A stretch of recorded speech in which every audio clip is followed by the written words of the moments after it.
유도선 목사입니다. 오늘도 여러분과 함께 은혜 받게 돼서 참으로 기쁘고 반갑습니다.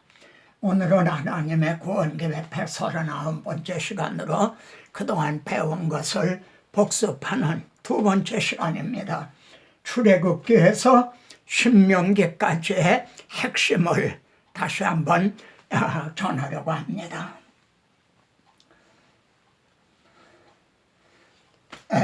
이스라엘 백성들의 애굽에서 400년 동안 그렇게 노예 생활을 하게 된 것은 우연히 된 일이 아닙니다. 하나님께서 창세기 15장에서 아브라함에게 내 후손이 400년 동안 이방에서 이제 괴롭힘을 당하다가 그렇게 벌써 말씀을 하신답니다. 그리고 야곱을 애굽으로 내려보내신 거죠. 그래 이들은 고된 노동으로 말미암아 탄식하며 부르짖으니 그럽니다. 바로 하나님께서는 이를 통해서요 한평생 매여 종 노릇하는 우리들 모든 자를 놓아주려 하심이라 영적 출애굽을 계시하시려는 거죠.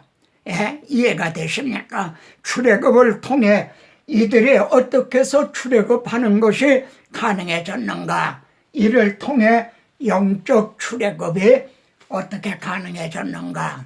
이를 모형으로 이렇게 증언하시는 겁니다. 하나님께서 모세야 모세야 하고 부르십니다. 그러시고 내가 너를 바로에게 보내어 내 백성을 구원하려 함이라. 그랬더니 모세는 아유 난 못합니다. 내가 누구에게 바로에게 갑니까? 이는 모세만 못하는 게 아닙니다. 그 누구도 할 수가 없습니다. 그런데 하나님께서는 내가 반드시 너와 함께 있으리라. 이건 네가 하는 것이 아니라 내가 하는 것이다. 그런 뜻이죠. 그러니까 그가 내게 대하여 기록하였습니다. 모세가 출애굽기를 기록한 것도 바로 예수 그리스도를 이제 증언하기 위해서라는 겁니다. 그런데 여기서 우리가 주목할 것은 하나님께서 모세에게 나타나시기를 가시떨기 불 붙는 가운데서 나타나셨다는 겁니다. 불이 붙는데도 가시나무가 타질 않았어요. 왜냐하면 야곱을 내려보내시면서도 나도 너와 함께 애굽으로 내려가겠다 하신 하나님은 그들이 가시나무에 불이 붙은 것 같은 환난 중에서도 그들 가운데 이제 지켜주셨기 때문에 타서 없어지거나 그러질 않았던 겁니다. 그리고 이 예표가 계시록에 보면 말이에요. 우리 주님이 7 금초대 사이에 계시는 것으로 나타납니다. 기독교 2000년사를 봐도 정말 가시떨기에 불이 붙는 것 같은 그런 환란의 이제 역사죠. 그런 가운데도 교회가 음부의 권세가 이기지 못한 것은 주님이 함께 하셨기 때문입니다. 자, 저들이 어떻게 해서 이제 애굽에서 해방이 될 수가 있었습니까? 6월절 어린 양, 그 양을 잡아 그 피를 문설주와 문인방에 바르라. 내가 피를 볼 때에 너희를 넘어가리니 그러십니다. 여러분 애굽 집에 이스라엘 집에서도 죽음은 있었다는 겁니다. 다만 6월절 어린 양이 대신 죽은 거죠. 왜냐하면 하나님 앞에서 죄인 심판받아야 될 것은 이제 애굽 사람만이 아니라 이스라엘도 마찬가지였습니다. 그러므로 하나님의 이 공의가 피를 볼 때 이 집은 벌써 심판을 받았구나. 그래서 건너고 넘어가시는 것이 가능해졌다는 겁니다. 그런데 이 신약 성경에서는요 사도 베드로가 또 놀라운 말을 합니다. 핏부림을 얻기 위하여 택하심을 입은 자들, 형제는 말입니다. 이 마음 문설주에 핏부림을 얻기 위해서 택하심을 입은 자들이라는 겁니다. 그러면 어떻게 하면 피가 뿌려지는가요? 십자가 복음을 증언할 때 성령께서 그 말씀을 마음에 기록을 하심으로 피가 뿌려지는 겁니다. 그런 사람만이 이제 정죄함이 없나니 심판에 이르지 아니하나니, 예? 이 성경이 내게 대하여 증언한 것이라. 자, 이제 여기에 보면 10가지 재앙이 나옵니다. 그런데 하나부터 9가지 재앙을 이제 내리신 거는 하나님의 그 능력이 약하기 때문에, 예를 들면 하나님의 펀치가 약해서 바로를 9대를 때려도 KO가 되지 않았다, 그런 뜻이 아닙니다. 한 가지 재앙을 내린 후에야 보내리라. 이 한 가지 재앙을 말이죠, 여기에 초점을 맞추고 이거를 막 드러내기 위해서, 아시겠습니까? 이 한 가지 재앙이 뭡니까? 장자들을 치시는 6월절 어린 양의 피죠. 그래서 그 표징을 아들과 내 자손의 귀에 전하게 하기 위해서다. 잊지 않게 하시려고요. 그래서 대대로 6월절을 지키라 그러셨죠. 그런데 이 말씀이 우리에게는 어떻게 적용이 됩니까? 우리 주님은 잡히시던 날 밤에요, 내가 고난받기 전에 너희와 함께 이 6월절 먹기를 원하였노라 그러십니다. 그냥 원하기만 한 게 아니라 원하고 원하셨다. 그래, 왜 이렇게 하셨는가? 이 날이요, 그동안 그림자로 지켜내려오던 마지막 6월절이고, 이 그림자가 실체로 개혁이 되는 첫 성찬의 밤이었던 겁니다. 이걸 깨닫게 하시기 위해서요, 우리 주님은 원하신 거예요. 그러면 우린 이렇게 묻게 됩니다. 주님께서 저에게, 그리고 형제에게 원하심이 무엇이라고 여겨집니까? 우리 주님이 6월절 어린 양이 되주셔서, 그래서 우리가 사탄의 노예에서 이렇게 해방이 되었다는 이걸 증언해 주기를, 그리고 자녀들에게 잊지 않게 주님 오시는 날까지 전해 주기를 원하실 겁니다. 우리 주님은, 하나님은 신의 산에서요, 율법과 성막을 주셨어요. 여기에는 율법을 주신 데는 2가지의 기능이 있습니다.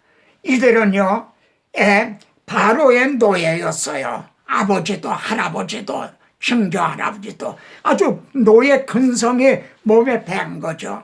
근데 6월절 어린 양의 구속으로 하루아침에 신분이 하나님의 백성이 된 거예요. 그래서 이제 첫째는 하나님의 백성답게 살라고요. 두 번째는, 그러나 아무리 율법을 지키고 정말 하나님의 백성답게 살려고 해도 율법으로는 의롭다함을 얻을 길이 없다는 거죠. 율법으로는 죄를 깨달음이라. 그러면은 죄를 깨달았는데, 그러면 이걸 해결책이 뭔가? 성막과 번제단 물두명. 만일 하나님의 율법만 주시고요, 성막을 주시지 않았다면 어떻게 되나요?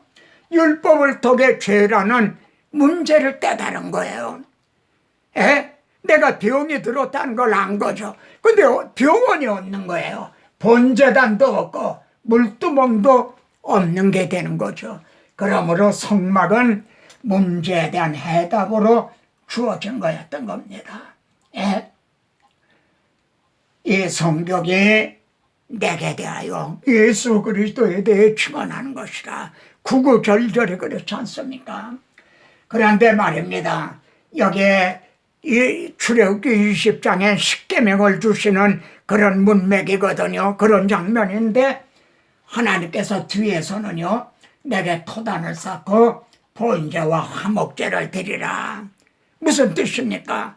십계명을 온전히 지킬 수는 없다는 거예요. 그러니까 번제와 화목제를 통해서 구원을 얻게 된다는 말씀이죠. 그런데 단을 쌓을 때는 다듬은 돌로 쌓지 말아라.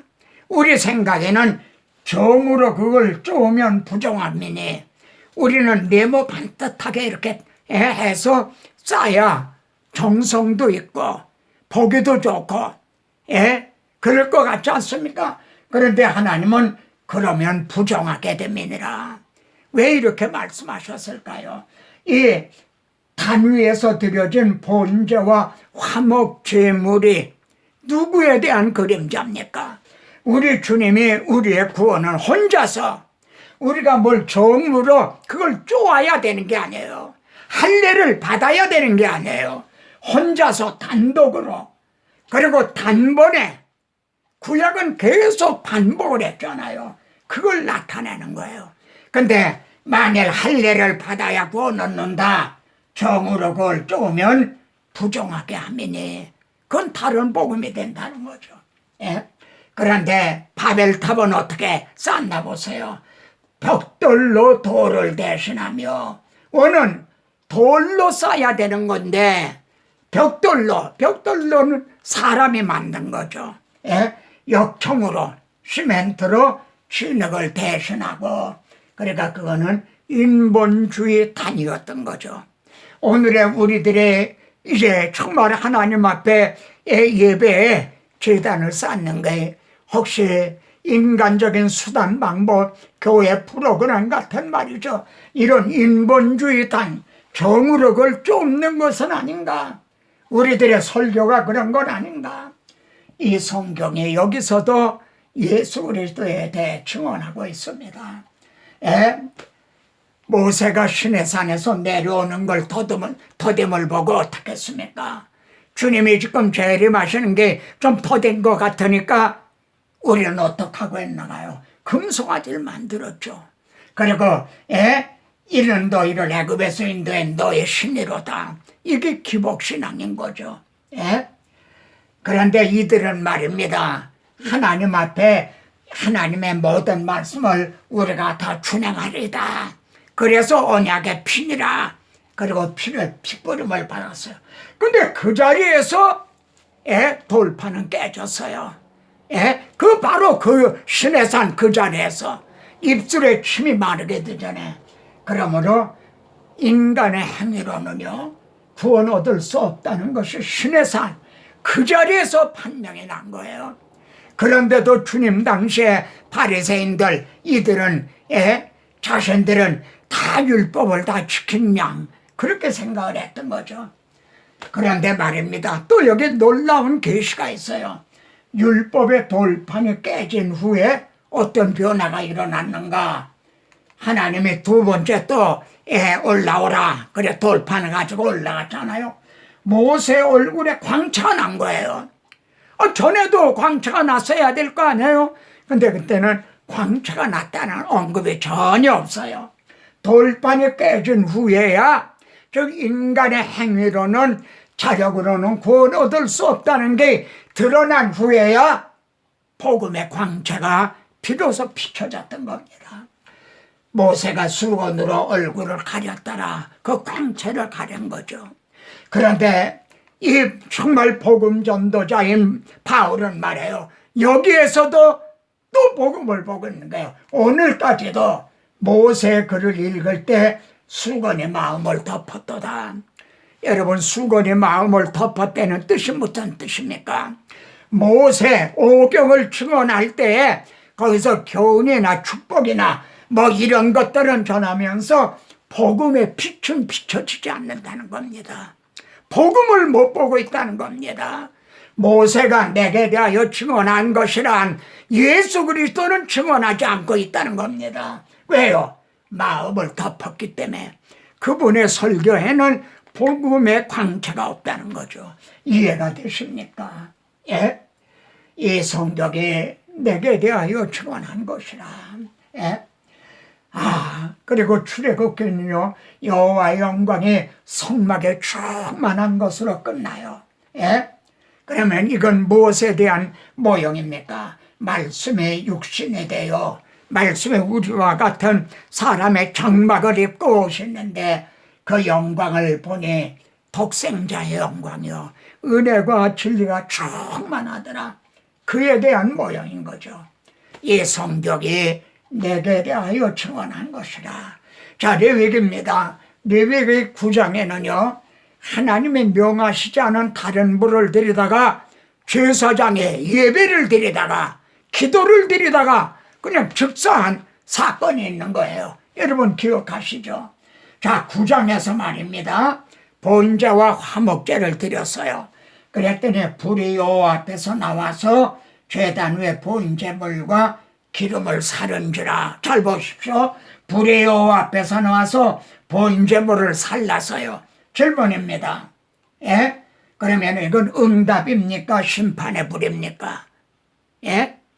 교훈적으로 보면은 응답이 되는 거죠.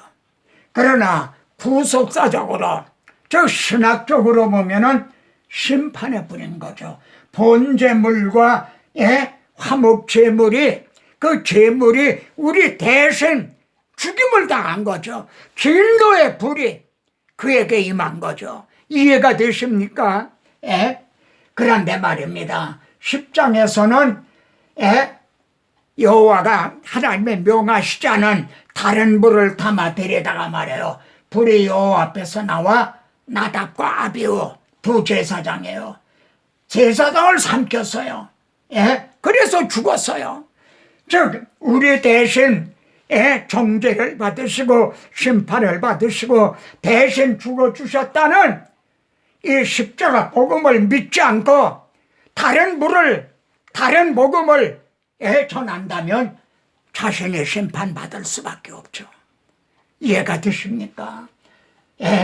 그 불이 나와 여기서는 번제물을 삼켰는데 여기서는 제사장을 삼킨 거예요.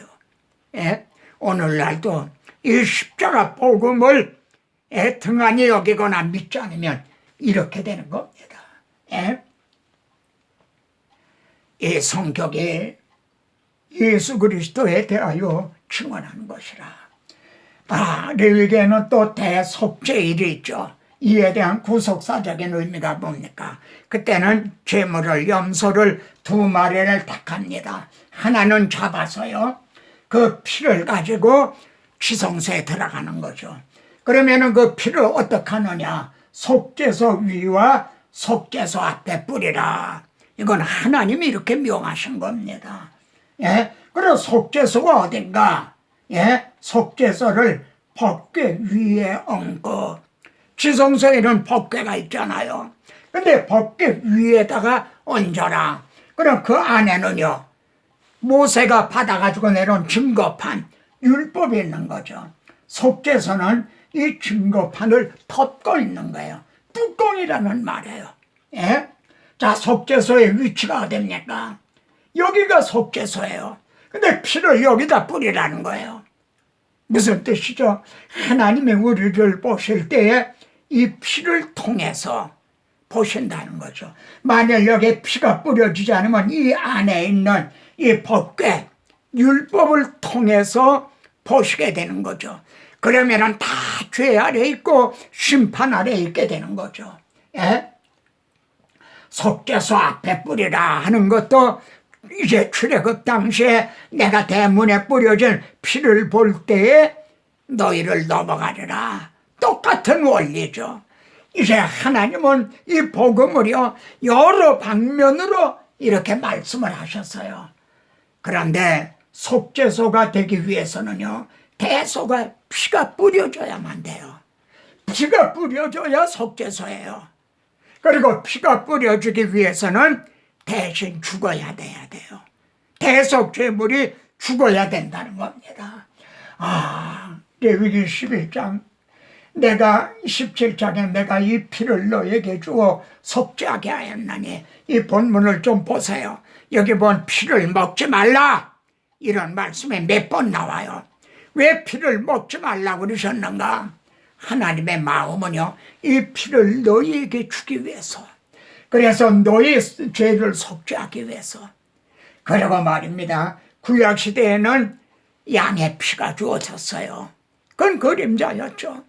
그러나 우리에게 이제 주어진 피는 어린 양 되시는 예수 그리스도 하나님의 아들의 피예요. 그 피가 우리 죄를 속하게 된 거예요. 예? 또 한 마리 아사셀 염소가 있었죠. 제사장의 머리에 안수하고 백성의 죄를 다 짊어집니다. 그리고 불의를 지고 무인지경으로 가요. 예? 가다 동에서에서 몸과 같이 멀리 우리 죄를 옮기신 거죠. 예? 복음을 이 이상 어떻게 더 자세하게, 예? 어떻게 더 알아듣기 쉽도록 설명할 수가 있단 말입니까? 민수입니다. 여호와의 군대를 계수하라 그러십니다. 그들은 하나님의 백성이에요. 근데 하나님은 그들이 여호와의 군대가 되기를, 하나님의 이름과 명예를 위해서 충성하는 군대가 되기를 원하시는 거예요. 형제 자신이, 그리고 형제가 섬기는 교회, 이런 여호와의 군대가 몇 분이나 되는가, 이게 중요한 거죠. 그런데 말입니다, 여호와의 군대를 성막을 중심으로 해서 동방 해돋는 쪽에는 유다 진기가 진을 쳐라 그러시는 거예요. 북쪽에는 단지파, 남쪽에는 루벤, 서쪽에는 에브라임. 근데 여기에는 뭐 해가 지는 서쪽에는 이런 표현이 없어요. 근데 동방 해돋는 쪽에는 유다 진영, 이건 무슨 뜻입니까? 유다 진영을 통해서 의로운 해가 떠올라서 치료하는 광선을 바라리니, 말라기 4장에 있는 말씀이죠. 이제 출애굽 시내산을 출발합니다. 그럼 맨 앞에는 누가 설 건가? 제1대로 유다 진영에 행진하라. 여러분, 유다는 장남이 아니에요. 그런데도 선두로는 유다 자손이, 그러니까 영적으로 하면은 출애굽 당시도 유다 지파에서 오실 그리스도가 인도하셨다는 것이 되는 거죠. 이 성경이 이처럼 구구절절히 내게 대하여 증언한 것이라. 신명기입니다. 여기에 모세가 죽기 전에 행한 유언과 같은 설교인데요. 나는 가나안 땅에 들어가지 못한다. 너희가 들어가서 1년에 3번, 6월절, 오순절, 이제 초막절, 이때 이걸 지키는데 여호와께서 택하신 곳에서 지키라는 거예요. 여러분, 6월절은 우리 주님의 6월절 양이 되셨죠. 오순절엔 성령이 강림하셨죠. 수장절, 초막절에는 주님이 재림하심으로 성취될 거예요. 그러니까 이 3대 절기는 하나님의 구원 계획을 아주 요약해 놓은 거예요. 이걸 잊지 않게 하시려고요. 하나님의 택하신 곳에 와서 지키라. 그래서 6월절 제사를 각 성에서 드리지 말고 오직 여호와께서 택하신 곳에서 드리라. 그런데 잘 보십시오. 이 택하신 곳에서 지키라는 말이 신명기의 말입니다. 21번이나 강조가 돼 있어요. 무슨 뜻이죠? 하나님의 아브라함에게도 내가 지시하는 산에 가서 번제를 드리라. 시편 87편에는요, 그 터전이 성산에 있으며 하나님이 택해 놓으신 아브라함에게 지시하신 곳, 모세가 유언한 것이 성산에 있으며 거룩한 산, 예루살렘. 그래서 이 사람 저 사람이 다 거기서 났나니 거기서 미라나라가 땅에 떨어져 죽었어요. 그래서 쥐가 퍼지게 됐어요. 그래, 우리들이 이 사람 저 사람이 다 거기서 태어났다는 거예요. 만일 다른 데서 태어난 사람이 있다면 그는 우리 형제가 아닌 거죠. 그리고 태어나면은 등록을 하실 때 마치 출생신고를 하듯 생명책에 농명을 한다는 거죠. 그리고 수를 세시며 죄인 하나가 구원 얻으면은 또 한 사람이 거듭났다.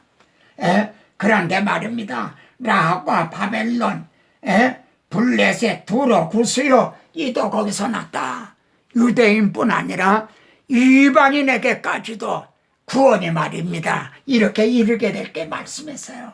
그래서 87편은요 노래하는 자와 춤추는 자들 막 기뻐 뛰는 자들이 말하기를 나의 모든 근원이 내게 있다. 오직 예수, 오직 은혜, 오직 믿음. 우리 주님이 택하신 곳에서 대속제물이 되신 예수 그리스도십니다.